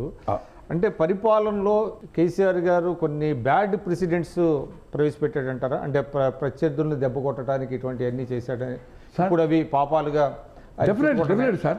రాచరిక పరిపాలన నడిపాడు. ముఖ్యమంత్రి అనేవాడు పబ్లిక్ సర్వెంట్. ఎమ్మెల్యేలకు అందుబాటులో నీ పార్టీ వాళ్ళు లేకపోతే సార్ హోమ్ మినిస్టర్కు గేట్ బయట ఆపినాక ఎట్లా సార్ చెప్పండి? రివ్యూ ఎక్కడ హోమ్ డిపార్ట్మెంట్ అవుతుంది, ఫైనాన్స్ మినిస్టర్ బయటికి వెళ్ళి పంపించింది సార్. రివ్యూ హోమ్ డిపార్ట్మెంట్ అవుతుంది, హోమ్ మినిస్టర్ లేడు. మహమూద్ అలీ రాజేంద్ర ఆయనకి ఏదో పని ఉంటే ఫైల్ ఏదైతే పోయిండు. రివ్యూ ఎవరితో అవుతుంది ఆ రోజు? ఫైనాన్స్ సెక్రటరీ తోటి అవుతుంది. ఇన్సైడ్ రూమ్లో పిలిచి ఆ చిట్టి తీసుకొని పంపించాడు. అంటే ఒక finance minister secretary CM review చేస్తుంటే ఫైనాన్స్ మినిస్టర్ వస్తే కూర్చోమని చెప్పాలి కదా. ఎన్నిసార్లు సెక్రటరీ పెట్టి సార్? ఆ సెక్రటరీ ఎందుకు కట్టినట్టు సార్? ఆయన ఓపెన్ మంత్రులు లేరు కదా సార్. ఈ భారతదేశ చరిత్రలో జయలలిత పరిపాలించింది, నవీన్ పట్నాయక్ చేసేసాడు సార్. ఇందిరాగాంధీ ప్రధానిగా ఉండి ఎమర్జెన్సీ కంటే ముందు మళ్ళీ ఏటీఎల్ అయిన తర్వాత ధర్మదర్శనం సార్. ఏఐసి జనరల్ సెక్రటరీస్ అందరూ ఆ లాన్లో ఉంటుండే 2000-3000 మందిని వదిలిపెట్టేవాళ్ళు. ఏఐసి జనరల్ ఎవరైనా రిప్రజెంటేషన్ ఇస్తే ఆ కాపీ ఆ కన్సర్న్ ఇన్ఛార్జ్ జనరల్ సెక్రటరీకి ఇచ్చేది. ఇంకోటండి, అంటే కొంతమంది స్టూడెంట్స్, జర్నలిజం స్టూడెంట్స్ వెళ్తే కలిసేదా ఎవరు? ఇందిరాగాంధీ సార్. ప్రజలను కలుస్తుందంటే జర్నలిస్ట్ స్టూడెంట్స్ సార్. మీరు ఇక్కడ నుంచి రెండోసారి ఆమె ఎమర్జెన్సీ పోయి మళ్ళీ 77 ఓడిపోయి 80 అయిన తర్వాత, నేను 80 తర్వాత నేను కలిసిన. అప్పుడు సత్యనారాయణరావు గారు AIC general secretary. Is in the lawn. అక్కడ పోలీసు వాళ్ళు ఉండేవారు బయట. 1 సఫ్దర్జంగ్ రోడ్లే కదా, అదే రోడ్లో నేను కలిశాను. ఆ లాన్లో కలిసి సార్ ఒక ప్రధానిగా కలిసేవాళ్ళు సార్, ధర్మదర్శి ఇచ్చేవాళ్ళు. అంజయ్ గారు అయితే మీకు తెలుసు గ్రీన్ ల్యాండ్స్లో అయితే చల్లేసుకొని. హెగ్డే గారిని నేను 6 గంటలకు మార్నింగ్ కలిసిన సార్ రోడ్డు మీద. అంటే మనం రోడ్డు మీద నిల్చోవాలి. ఈవెన్ వాజ్పేయి గారు కూడా ధర్మదర్శనం ఇచ్చేవాళ్ళు కదా సార్. ప్రతిరోజు ఎమ్మెల్యేలకు 3 నుంచి 5 వితౌట్ అపాయింట్మెంట్ ఉంటుంది సార్. ఎవరికి ఏ అపాయింట్మెంట్ అని ఉంటుంది సార్? అసలు ముఖ్యమంత్రి ఉండడు. మీకు సన్నిహితులైనటువంటి రాజశేఖర రెడ్డి గారు కావచ్చు, చంద్రబాబు నాయుడు గారు కావచ్చు, రోజుకి ఎంతమందిని కలిసారు? ఈ మధ్య మీరు చంద్రబాబు గారిని కూడా కలిసారు. చంద్రబాబు గారు సార్ ప్రతి శనివారం దాదాపు ఒక 5-6 వేల మంది కలుస్తారు సార్ పార్టీ ఆఫీస్లో. లోకేష్ గారు అక్కడ ఉంటే ఎవ్రీడే 6 o'clock సార్ మినిమం ఒక 700-800 మంది కలుస్తారు సార్. నేను చంద్రబాబు గారిని ముఖ్యమంత్రి అయినాక అనుకోని పరిస్థితిలో పార్టీ ఆఫీస్కి పోయాను. మనం ఆఫీసులో కలవచ్చు కదా అన్నాడు. 5 minutes బదులు నాకు 14 minutes నేను మాట్లాడాను. లోకేష్ గారిని కలిశాను. లోకేష్ గారు మోర్ దెన్ నేనే లేచాను. వాళ్ళ కాన్స్టిట్యూన్సీ వాళ్ళు 15-20 మంది ఉండి, ఆయన గొట్టిపాటి రవి మంత్రి ఉండే, చాలా మంది ఉండి. లాస్ట్కి నన్ను నా అపాయింట్మెంట్ 5వ పర్సన్ కానీ నన్ను లాస్ట్కి పిలిచిండు. ఎందుకంటే ఎలక్షన్ అయిన తర్వాత ఆయన కలవలే, ఎలక్షన్ కంటే ముందు కలిసిన ఆయన ఇన్విటేషన్ మీద కలిశాను. అట్లా చాలా మంది అంటే అది ఒక డెమోక్రటిక్. ఏ ముఖ్యమంత్రి సార్ వెంగళరావు గారు వందల మంది రాని చిన్న ఇల్లు సార్ ద్వారకాపురిలో, ఇక్కడ కలిసాడు అక్కడ కలిసేవారు సార్. ఎందరూ చూసినాం సార్. అక్కడ సాయిబాబా టెంపుల్ అందులో అదే చిన్న ఇంట్లో మార్నింగ్ ఎవరైనా వస్తే మంత్రులు గారు విషయాలు కలిసి కారెక్టర్ కూడా కలిసేవాడు. రాజశేఖర రెడ్డి వదిలిపెట్టండి, ఆయన ధర్మదర్శనం, ఆయన 4:30 కూడా స్టార్టే సీఎం అయినాక. సీఎం కాకముందు 5 గంటలకు మద్రాసులో ఉండని అమెరికా సార్. అమెరికాలో మేము 5 గంటలకు కల్పించింది సార్. ఇప్పుడే మీకు ఫోన్లో మాట్లాడితే ఇక్కడనే ఉన్నారు పరమేశ్వర్ రెడ్డి గిట్ట, హనుమంత్ రెడ్డి గారు మాట్లాడిస్తారు మీకు. అలాగే సీఎం అయినాక 430 సెంట్లు యూస్లా. సో ఈయన మార్చేశాడు ఆ సిస్టమ్ని. అసలు రాచరిక పరిపాలన సార్. సార్ నక్సలైట్ ఎజెండా నా ఎజెండా అన్నాడు. ఏం ఎజెండా అనేది? ధర్నా చౌకనే తీసేసినావు కదా సార్. ఎక్కడ పెట్టినావు? శంషాబాద్లో పెట్టినావు. కోర్టుకు తెచ్చుకున్నారు కదా సార్. కోదండరామును దర్వాజాల వల్ల కొట్టే అవసరమా సార్? ఎంత కక్ష సాధింపు పోయినరో మీరు చేసింది ఇక్కడ తెలంగాణలో. అలాగే ఆంధ్రప్రదేశ్లో ఎర్రమనాయుడు కానీ ఈవెన్ చంద్రబాబు గారిని ఎంత హ్యూమిలేట్ మంత్రి, ఆయన పేరేంది మచిలీపట్నం ఇప్పుడు ఎక్సైజ్ మినిస్టర్ రవీంద్ర, ఎంతమంది అంటే పేర్లు కోకొల్లరు. అయ్యన్న పాత్రుడు ఎంత ప్రాబ్లం చేసినావు తో కక్ష సాధింపుగా పోయారు. 2 ప్రభుత్వాలు జగన్ వెళ్ళాడు. దానికి దీనికి ఇక్కడ రేవంత్ రెడ్డి గారి నాయకత్వంలో ఉండే కాంగ్రెస్ ప్రభుత్వ మంత్రులు కానీ ముఖ్యమంత్రి కానీ, అక్కడ చంద్రబాబు గారు ఏదైతుందో కంప్లీట్ ఆకాశం భూమి తేడా వచ్చింది సార్. చంద్రబాబు గారిలో నవ్వు చూడలేదు సార్. నేను 75లో బ్లాక్ యూత్ కాంగ్రెస్ ఉన్నప్పుడు నాకు పరిచయం. చంద్రగిరి బ్లాక్ యూత్ కాంగ్రెస్ జయచంద్రనాయుడు అని జిల్లా ప్రెసిడెంట్, 78లో ఎమ్మెల్యే అయ్యాడు. 80 అక్టోబర్లో అంజయ్య క్యాబినెట్లో ముఖ్యమంత్రి అంటే ఇప్పుడు జీవీకే మాల్ ముందు రోడ్ నెంబర్ 5లో ఆయన ఇల్లు ఉంటుండే. దాని తర్వాతనే పెళ్ళి అయింది అతను. తో అసలు స్మైలింగ్ ఎవ్రీబడి ఫోటో సార్. అట్లే లోకేష్ గారు నవ్వడం, 1000 మంది డిస్పోజ్ చేస్తున్నారు సార్. అంటే టు బి ఫ్రాంక్ నేను కలిసినప్పుడు sir you are doing a good job. ప్రజాప్రభుత్వం అంటే ప్రజల చేత ప్రజల కొరకు అని అంటాం కదా, of the people by the people for the people అనేది. నువ్వు ఎమ్మెల్యేలకు డిటాచ్ అయిపోయింది సార్. అక్కడ ఆ ముఖ్యమంత్రి కానీ ఈ ముఖ్యమంత్రి సేమ్ పరిపాలన, ప్రజలు సేమ్ తీర్పిచ్చింది కదా. పరదాలు కట్టుకుంటాడా సార్? అక్కడ చెట్లు కొడతారా సార్? పరదాలు కడతారా సార్? ఒక ఎమ్మెల్యే ఈస్ట్ గోదావరి 70 కోట్లు ఖర్చు పెట్టుకున్నాడు. పేరు ఆ కాన్స్టిట్యూన్సీ పేరు చెప్పాను. 63 సార్లు అపాయింట్మెంట్ కదా సార్ ఇవ్వాలి సార్. 63 times జగన్మోహన్ రెడ్డి గారు సార్. నాకు జగన్మోహన్ రెడ్డి గారు like a son. Rajasekhara Reddy గారు కంటే నేను 6 నెలలు పెద్దవాడిని. నన్ను గౌరవించడం కాదు, ముఖ్యమంత్రి అయినాక ఆకాశం భూమి తేడా వచ్చింది. అంతకుముందు 360 రోజులు రోడ్ల మీద తిరిగి ముద్దించుకున్నావు కదా. తర్వాత కనబడలే కదా అన్న. వెంకటేశ్వర స్వామి సాయిబాబా గారి దర్శనం అవుతుంది కానీ నీ దర్శనం కాలే కదా. So they paid the price. 2017లో మీరే ఒక ఫస్ట్ ఇంటర్వ్యూ మీ సోషల్ మీడియా మీతో స్టార్ట్ చేశాను. 2017లో కేసీఆర్ ముందస్తు ఎన్నికబోతాడని చెప్పాను. 2019లో జగన్మోహన్ రెడ్డి స్వీప్ చేస్తాడని చెప్పాను. ఒక ఇంటర్వ్యూ 9 లక్షలు, ఫేస్బుక్ దాదాపు 28 లక్షలు పెంచారు. ఇప్పుడు మీకు రికార్డు కదా పెడతాను. 25 అంటే మీ ప్రెడిక్షన్స్ బాగుంటాయి ఆ విషయం అన్న. 2021లో బీజేపీ 2021 నవంబర్లో 2.5 సంవత్సరాల ముందు బీజేపీ శివసేన టీడీపీ కలిసది. 1 year బిఫోర్ ప్రతిపక్ష హోదా రాకున్నా కూడా ఆశ్చర్యపోవద్దని చెప్పి. సరే, అదే రికార్డు. అంటే మీకున్న పరిజ్ఞానం కానీ మీకున్న విశ్లేషణ కానీ దాన్ని ఎవరు దట్ ఈస్ అన్క్వశ్చనబుల్ ఆ విషయంలో. ఇప్పుడు తెలంగాణ విషయానికి వస్తే ఒకవైపు కేసీఆర్, ఇంకోవైపు కేటీఆర్ చుట్టూ కూడా ఈ F1 ఫార్ములా 1 రేస్కి సంబంధించి దాదాపు 55 కోట్లు ఎంతో విడుదల చేశారు ప్రభుత్వం జస్ట్ ఎలక్షన్స్ ముందనేది. అంటే ఒకవైపు కేసీఆర్ని బిగిస్తున్నారు, కార్నర్ చేస్తున్నారు. అనుకోకుండా వచ్చింది సార్ అది. అదే ఇప్పుడు బీఆర్ఎస్ నాయకత్వం అంటే ఇన్ కేసు కనుక కేసులు వచ్చి వాళ్ళు ఈవెన్ గవర్నర్ గారు కూడా పర్మిషన్ ఇచ్చారు కేటీఆర్ గారు, ఏసీబీకి ఇచ్చారు, ఏసీబీ పర్మిషన్ ఇచ్చారని వచ్చింది. ఇన్ కేసు వాళ్ళు కనుక బిహైండ్ ది బార్స్ అయితే పార్టీ పరిస్థితి హరీష్ రావు గారు, కవిత గారు 5 ఏళ్ళకి ఎన్నిక సార్, 5 yearsకి ఎన్నిక. 1 year అయింది సార్, ఇంకా 4 ఏళ్ళు అవుతుంది కదా. ఇప్పుడు జమిలీ ప్రకారం కూడా 2027 అనుకున్నాం. డిలిమిటేషను మైలాది అన్నీ 27 వరకు 28 వరకు కంప్లీట్ చేస్తూ ఉంటాడు. ఏమైనా కేసులు పడ్డా కూడా 29 ఎన్నికలు అనేది ఈరోజు ఇప్పుడు మీ దగ్గర నేను పత్రిక చూసినప్పుడు 2029 ఎలక్షన్ జమిలీ అవుతాయి. సపోజ్ ఓ 1 year టర్మ్ ఉంటేనేమో అంటే అంటే అసెంబ్లీ పెరుగుతుందంటారా? 4 ఏళ్ళు అయితేనేమో కుదించవచ్చు. దానికంటే ముందు 2007 అయింది అనుకోండి, దాన్ని ఏం చేయాలనేది, దాన్ని రాజ్యాంగంలో ఏం చేయాలి అనే దాన్ని అంటే మీరు అనేది తెలంగాణ అసెంబ్లీ కాల పరిమితి పెరిగేటువంటి అవకాశం ఉందంటారు? లేదు 2029 సార్. ఎట్లా పెరుగుతుంది అంటే అది అంటే 1 minute సార్. ఎమర్జెన్సీలో ఇందిరాగాంధీ గారు ఏం చేసిందంటే 76లో జరగబడిన లోక్సభ ఎన్నిక ముందొస్తైంది. 67 వరకు 52, 57, 62, 67 యునానిమిటీ ఎలక్షన్స్. దేశంలో ఉన్న దాదాపు 21 రాష్ట్రాలు ఉండి 8తో డివిజన్ అయినాయి. దాదాపు 15 రాష్ట్రాలు లోక్సభ ఒకటేసారి వచ్చినాయి. జమిలీకి వెళ్ళి ఒకటే రోజు పోలింగ్. అది ఎప్పుడు మార్చే, నాకు తెలిసినంత వరకు 62 మార్చే, 67 మార్చి లేదు. తెలంగాణ ప్రాంతం 15, 21 2 డేట్లు ఉంటుండే. కొన్ని ప్రాంతాలు తెలంగాణ, ఆంధ్రలో కూడా అక్కడ డిఫరెంట్ మొత్తానికి. సో అదేమైంది, ఎప్పుడైతే సంజీవ్ రెడ్డి గారిని ఓడించి అంతరాత్మ ప్రబోధం మీద ప్రధానిగా ఉండి కాంగ్రెస్ అఫీషియల్ క్యాండిడేట్ వివి గిరికి గెలిపించిందో ముందస్తు ఎన్నికమైంది. రాజభరణలు చేసి బంగ్లాదేశ్ వార్ డిసైడ్ అయ్యి వీళ్ళంతా మొరార్జీ గారు, అతుల్ ఘోష్, కామరాజ్ వీళ్ళందరినీ బయటకు పంపించింది. ఈమె గుర్తు కాడెడ్లు పోయి ఆవుదూడైంది, వాళ్ళు నాటనమయ్యారు. కాడెడ్లు సీజ్ అయిపోయింది. 78 ఆవుదూడ రెడ్డి కాంగ్రెస్కి పోయింది, బ్రహ్మాందర్ రెడ్డి గారికి, ఇక్కడ వెంగళరావు గారు, విజయభాస్కర్ రెడ్డి గారికి ఈమె చేయి గుర్తయింది. తర్వాత 84లో ఆ గుర్తు కూడా పోయింది. ఏది అర్స్ కాంగ్రెస్ అయింది. తర్వాత శరద్ పవార్ అయ్యాడు. తర్వాత విలీనమైంది 84 తర్వాత. ఇప్పుడు only 1 Congress party, that is Indian national Congress, that is Indira. అప్పుడు ఉన్నికృష్ణన్ అని ఉండేవాడు కేరళలో, గుర్తుందా? కేరళ ఉండే కదా లీడర్, ఇండిపెండెంట్గా ఉండి కాంగ్రెస్ యూ అని పెట్టుకున్నాడు. కాంగ్రెస్ యూ అర్స్ కాంగ్రెస్ అని.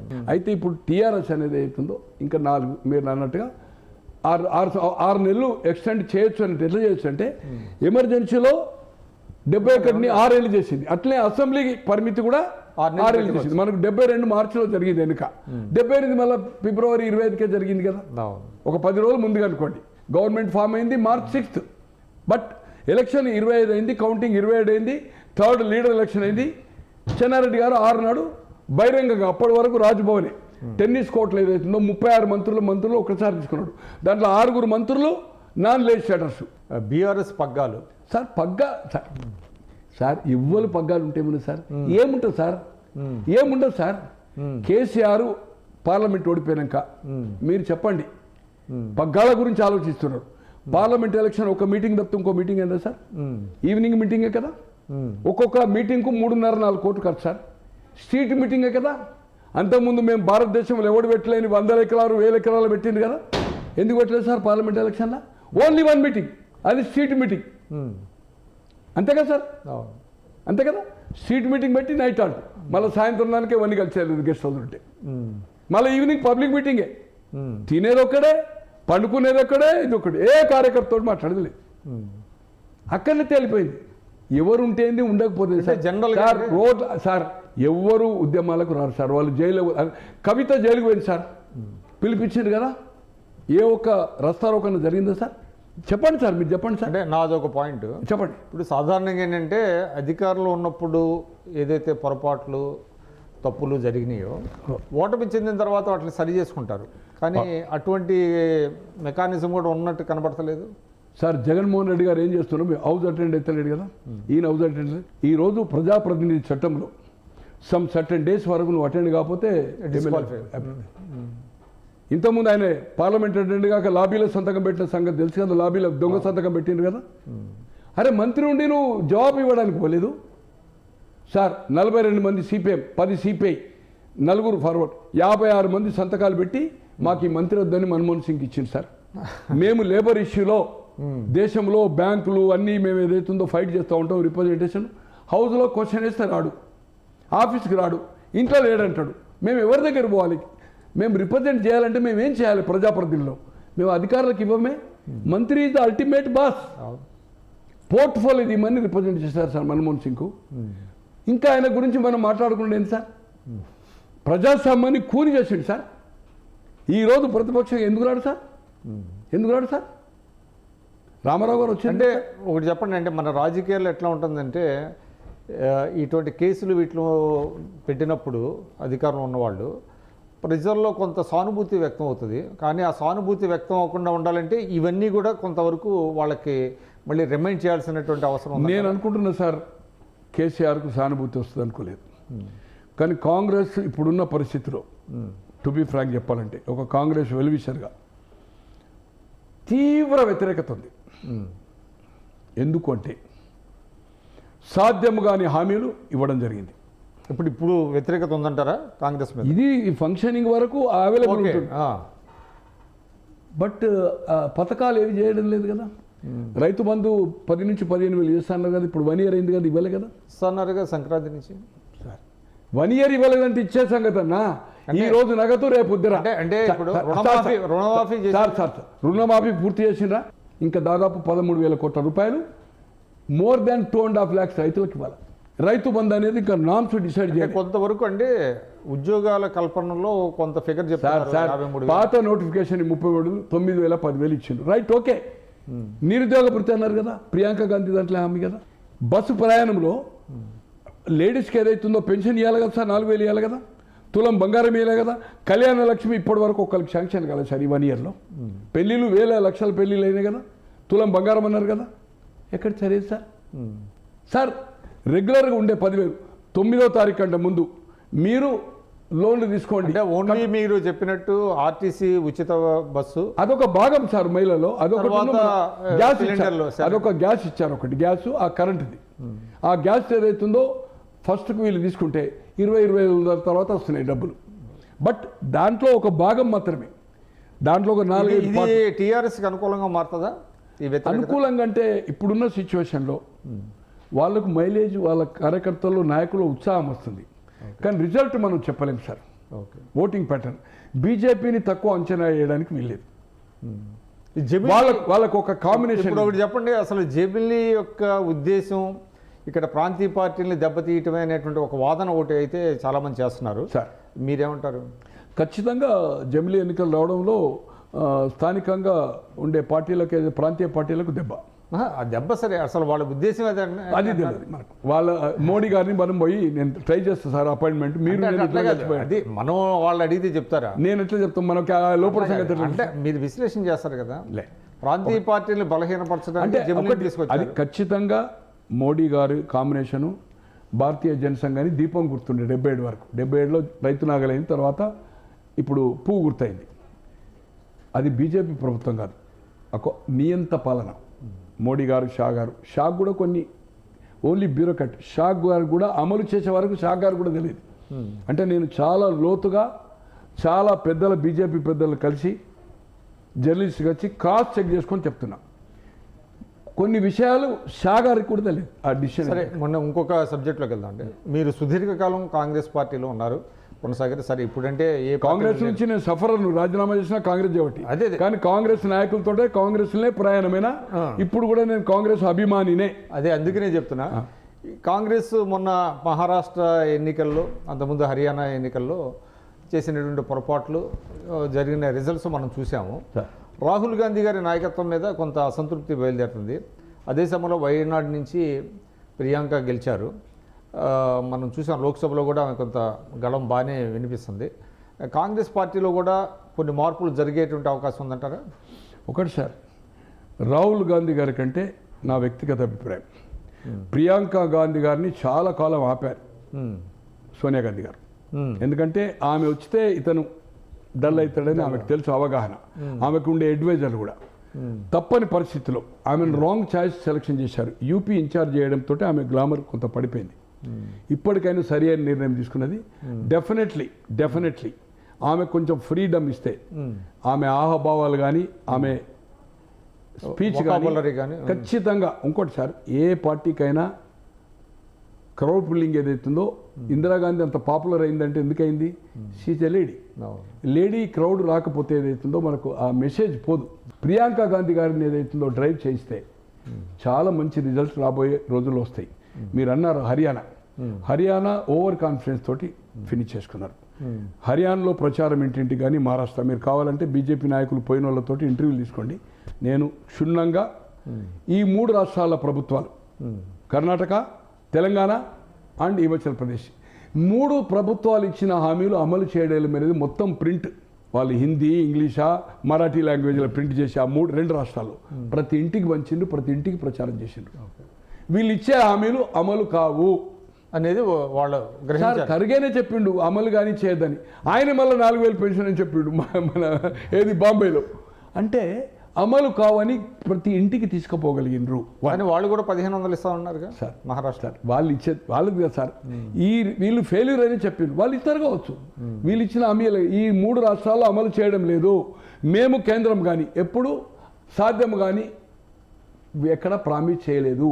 ఒకటేదో స్విచ్ బ్యాంక్ చెప్పిండు, అది పాతది మోడీ గారిది, అది ప్రైమ్ మినిస్టర్ 15 లక్షలు. కానీ ఎక్కడ వాళ్ళు ఫాల్స్ హామీలు ఈ కాంగ్రెస్ ప్రభుత్వాలు చేసినట్టుగా చేయలేదు. 1 ఈ 3 రాష్ట్రాలను బూచి చూపారు. 1 తర్వాత ఇంతవరకు ఇండియన్ హిస్టరీలో నేను అనుకుంటున్న 10,000 కోట్ల రూపాయలు ఎక్స్పెండిచర్ చేసిండు ఓన్లీ మహారాష్ట్ర మీద. మహారాష్ట్ర అనేది పెద్ద తెలంగాణ మనీ పుల్లింగ్ ఇప్పుడు తెలంగాణ నెంబర్ 1, తర్వాతనే బాంబే, మహారాష్ట్ర అనుకోండి. ఈ రాష్ట్రం పోతే మనకు రేపు బీజేపీకి ఇబ్బంది వస్తుంది అని దాన్ని వాళ్ళు ప్రిస్టేజ్గా తీసుకొని ఈ ఫెయిల్యూర్స్ని చెప్పుకుంటూ ఒక ప్లేస్లో కొన్ని ప్లేస్లో 5,000 పర్ ఓట్ 5,000 కూడా ఇచ్చిన సంఘటనలు ఉన్నాయి. దాంతో వాళ్ళ గఠబంధు ప్రాపర్గా చేసింది. వీళ్ళు ఏదైతుందో ఓవర్ కాన్ఫిడెన్సు, క్యాండిడేచరు, ఈ 3 పార్టీల కాంబినేషన్ కలవలేదు. వాళ్ళది 3 కూటమిలు కలిసి పనిచేసుకున్నారు. చివరిగా ఒక అంశాన్ని చెప్పండి. కాంగ్రెస్ పార్టీ అంటేనే మీకు చాలా గ్రూపులు ఉంటాయి, మీకు తెలియంది కాదు. ఇప్పుడు తెలంగాణ కాంగ్రెస్లో కూడా రేవంత్ రెడ్డి గారి నాయకత్వంలో అంత సమిష్టిగా పనిచేస్తున్నట్టుగా పైకి అయితే కనపడుతుంది. బట్ ఇంటర్నల్గా కొన్ని ఇబ్బందులు ఉన్నాయి అనేది కూడా ఒక వాదన వినిపిస్తుంది. దాని మీద మీరేమంటారు? ఖచ్చితంగా సార్. చెన్నారెడ్డి గారి ఎంతటి ఉద్దండు జెంటల్మెన్ అగ్రిమెంట్లో సంజీవ్ రెడ్డి క్యాబినెట్లే మంత్రి అతను. కేంద్ర మంత్రి ఇందిరాగాంధీ గారి క్యాబినెట్లో 27లో స్టీల్స్ మినిస్టర్. తర్వాత ఎలక్షన్ పిటిషన్ అయినాక ఎమ్మెల్యేగా మన ఎంపీగా రాజ్యసభ రాజీనామా ఇచ్చిండు, మంత్రిగా సుప్రీంకోర్టు పోలే. అటువంటి వాడు దేశమంతా ఇందిరాగాంధీ గాలిపిస్తే తెలంగాణ ప్రాంతము 77 వరకు 14 లోకసభని, 77 నుంచి 2009 వరకు 15 అయినాయి, 2009 నుంచి ఇప్పుడు 17 అయినాయి డిలిమిటేషన్లో. అంటే ఈ పాపులేషన్ పెరగడం, అసెంబ్లీ పెరిగింది, లోకసభ పెరిగింది. 14లో 10 సీట్లు గెలిచిండు. దేశమంతా ఇందిరాగాంధీ గెలిపించింది 71లో. గరీబీ హటావ్ నేషనల్ మన బ్యాంక్స్ నేషనల్ చేసి బంగ్లాదేశ్ సపోర్ట్ చేసి గెలిపించి సంజీవ్ రెడ్డి ఓడించిన తర్వాత డిజాల్వ్ చేసి 1 ఇయర్ ముందు పోయింది, ముందస్తు ఎన్నికపోయింది ఆ గాలికి వ్యతిరేకంగా. అటువంటి వ్యక్తి 78లో ఒకవైపు జనతా ప్రభుత్వం కేంద్రంలో, ఇక్కడ వెంగళరావు గారి ప్రభుత్వం, ఆ రెండింటికి వ్యతిరేకంగా 294 175 సీట్లు తెచ్చిండు. జీవితంలో సర్పంచ్ కానివాడు, వార్డు మెంబర్ ఓడిపోయిన వాడు, 3 సార్లు ఎమ్మెల్యేగా 1000-2000 ఓట్లు వచ్చాడు. పేర్లు చెప్పదలుచుకోలేదు, కరీంనగర్, ఆదిలాబాద్ పేర్లతో సహా చెప్తా. వాళ్లకు ఎమ్మెల్యేలు అయ్యారు. అటువంటి వాళ్ళు వితిన్ మార్చ్ 6th ప్రమాణ స్వీకారం చేసిండు. 25 పోలింగ్ అయింది, ఫిబ్రవరి 27 కౌంటింగ్ అయింది, 3 లీడర్ ఎలక్షన్ అయింది, 6. 11వ నాడు ఢిల్లీకి పోయినారు 6. పేర్లు చెప్పుకుంటారు 6. జగన్నాథరావు నర్సాపూర్ నుంచి ఓడిపోయాడు, విఠల్ రెడ్డి గెలిచిండు. సరోజిని పుల్లారెడ్డి 2 సార్లు ఎమ్మెల్యే ఉండే మలక్పేట నుంచి, ఆమె ఓడిపోయి ప్రభాకర్ రెడ్డి గెలిచాడు. కోదాటి రాజమౌళి చెన్నూరు నుంచి హిమాయత్ నగర్ వచ్చి జనరల్ సీట్లు చేశాడు, లక్ష్మీకాంతమ్మ గెలిచింది. తర్వాత జంగారెడ్డి గారు గెలిచారు, పర్కాల్ ఎక్కడ ధర్మారెడ్డి గారు ఓడిపోయారు. 4 అంజయ్య గారు ఓడిపోయి 9 నరసింహారెడ్డి గెలిచాడు జనతా పార్టీ మీద 78 ఏడ ముషిరాబాద్లో. 5 కేశవరావు నిరుద్యోగి, అప్పటి వరకు ఎమ్మెల్సీ కాలే.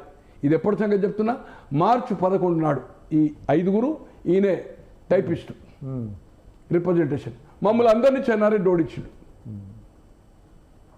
డిసిడెంట్ వితిన్ 5 daysలో స్టార్ట్ అయింది. మీ ఫోటోలు పెడతాను. May 2 మేము పోయాం. ఖాన్ 2 సార్లు రాజ్యసభ అయ్యాడు. ప్రకాష్ గౌడ్ అని 85లో ఓడిపోయాడు. ఇందిరాగాంధీ ఎంబడి కంప్లీట్ తిరిగాడు. ఇంకో జయాకర్ అని మదన్ మోహన్ గారు బ్రదర్, ఇంకో బాలకృష్ణ అని ఏదైతుందో గౌడ్ అతను 83లో టీడీపీ నుంచి చేశాడు యువజన నాయకుడు. నేను 5 పోయాం సార్.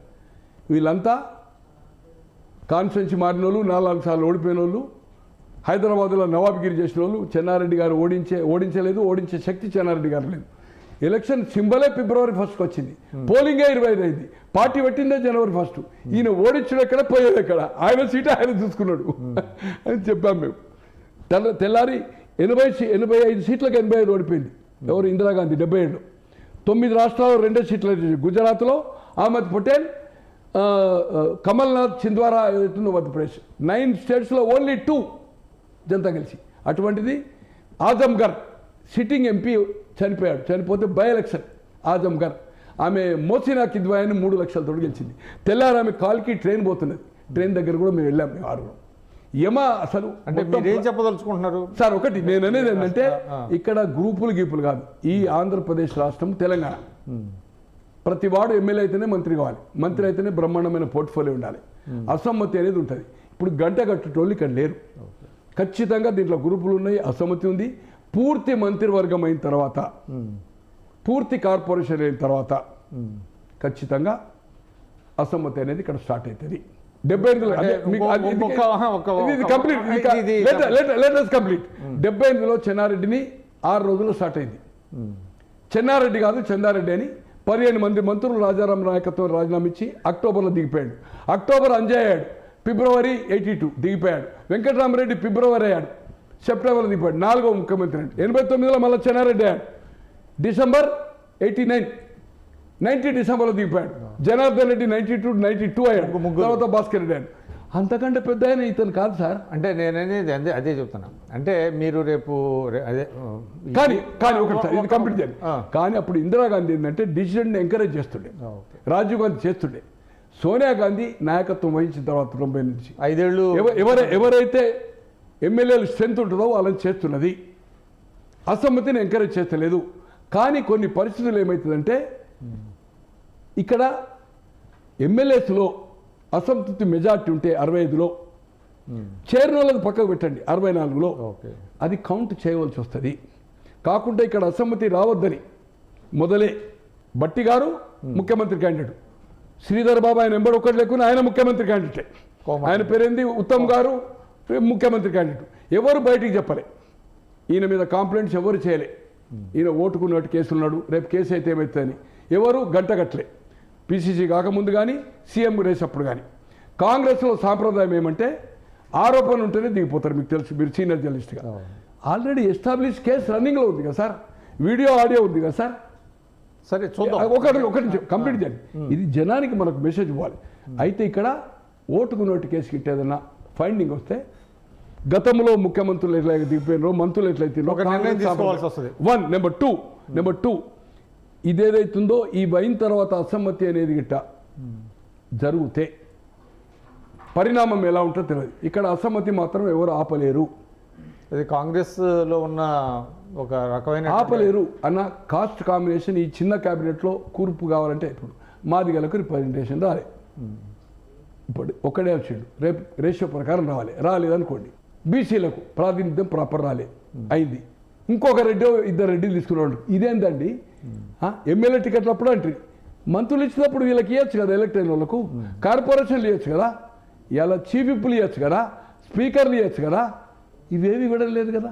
ఇవన్నీ ఎప్పుడైతే అంటే ఒక టైం వచ్చినప్పుడు ఏదైతుందో అవుతుంది. దీంట్లో మొత్తం ఇండియన్ హిస్టరీలో ఏ కాంగ్రెస్లో జరగనంత అసమ్మతి ఇక్కడ ఈ రాష్ట్రంలో జరిగింది. ఈ పునాదులు ఈ రక్తంలో ఉంది. ఖచ్చితంగా రేపు ఏం జరిగినా రాబోయే రోజుల్లో అందుకోసమే ఇంకోటి మంత్రులు వీళ్ళు అయినప్పుడు ఏం చెప్పినంటే ఎక్కడ మీకు డిప్యూటీ చీఫ్ మినిస్టర్ అనేవాడు చీఫ్ మినిస్టర్ కలిసి ఎక్కడ ఏ సందర్భము, అది జాతీయ పార్టీ కావచ్చు, ప్రాంతీయ పార్టీ కావచ్చు, కలిసి ఎక్కడే లేరు. ఇక్కడ ఏం చెప్పారు, ప్రైమ్ మినిస్టర్ దగ్గర పోని ఓ పోస్టర్ కానీ ఓ ఫంక్షన్ కానీ 2 ఫోటోలు ఇస్తారు. ఎక్కడన్నా జరిగిందా సార్ ఇప్పటివరకు? అంటే ఇతను కొత్తగా వచ్చాడు, వాళ్ళు లాయలిస్టులు కలుపుకొని పోకపోతే ఈయన ఇబ్బందిగా దూకుడుగా పోతే అసమ్మతి వస్తే ఈ ముఖ్యమంత్రి పోతే మనకు నష్టం జరుగుతుంది కాంగ్రెస్ పార్టీకి. ఇది బంగారు బాతు, దీన్ని కలుపుకొని పొమ్మని చెప్తున్నారు. అయినా కొంత అసంతృప్తి ఉన్నది. ఎవరి మంత్రులు వాళ్ళకు ఫ్రీడమ్ ఇచ్చినా, హెలికాప్టర్ అందరికీ ఆయన కారులో పోయి హెలికాప్టర్ ఇచ్చినా తృప్తిగా లేరు. రాబోయే రోజుల్లో ఒక లాభా లెక్క బయటకు వచ్చే అవకాశం ఉందనేది నాకుండే సమాచారము. పూర్తి మంత్రివర్గము, పూర్తి కార్పొరేషన్ అయిన తర్వాత అప్పుడు దుకాణం మొదలవుతాయి, డిన్నర్ లంచ్లు స్టార్ట్ అయ్యి ఇష్యూ బేస్డ్ కొట్లాడి చివరకు ఏదో ఒక ఇష్యూ దొరుకుతుంది. అంటే పాసిబిలిటీ ఉందంటారు?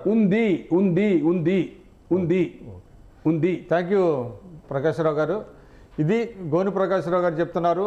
ముఖ్యంగా తెలంగాణ స్మారక చిహ్నం, మృతవీరుల స్మారక చిహ్నం ఏదైతే ఉన్నదో దాని మీద శిలాఫలకం వేయాలి, దాని మీద పేర్లు రాయాలి అనేటువంటి ఒక ఇష్యూని తీసుకొని ఆయన ముఖ్యమంత్రి గారిని కలవబోతున్నారు. అదేవిధంగా కేసీఆర్ గారు, కేటీఆర్ గారు ప్రభుత్వంలో ఉన్నప్పుడు చేసిన తప్పుల నుంచి తప్పించుకోలేరని, అదేవిధంగా రేవంత్ రెడ్డి గారు కూడా అందరినీ కలుపుకెళ్ళాలి, ఎందుకంటే కాంగ్రెస్ పార్టీలో అసమ్మతి అనేది సర్వసాధారణం అని చెప్తున్నారు. ఇది నేను విశ్లేషణ. నమస్కారం. సుమన్ టీవీలో మీ పర్సనల్ అండ్ బిజినెస్ ప్రమోషన్స్ కోసం కింది నెంబర్కి కాంటాక్ట్ చేయండి.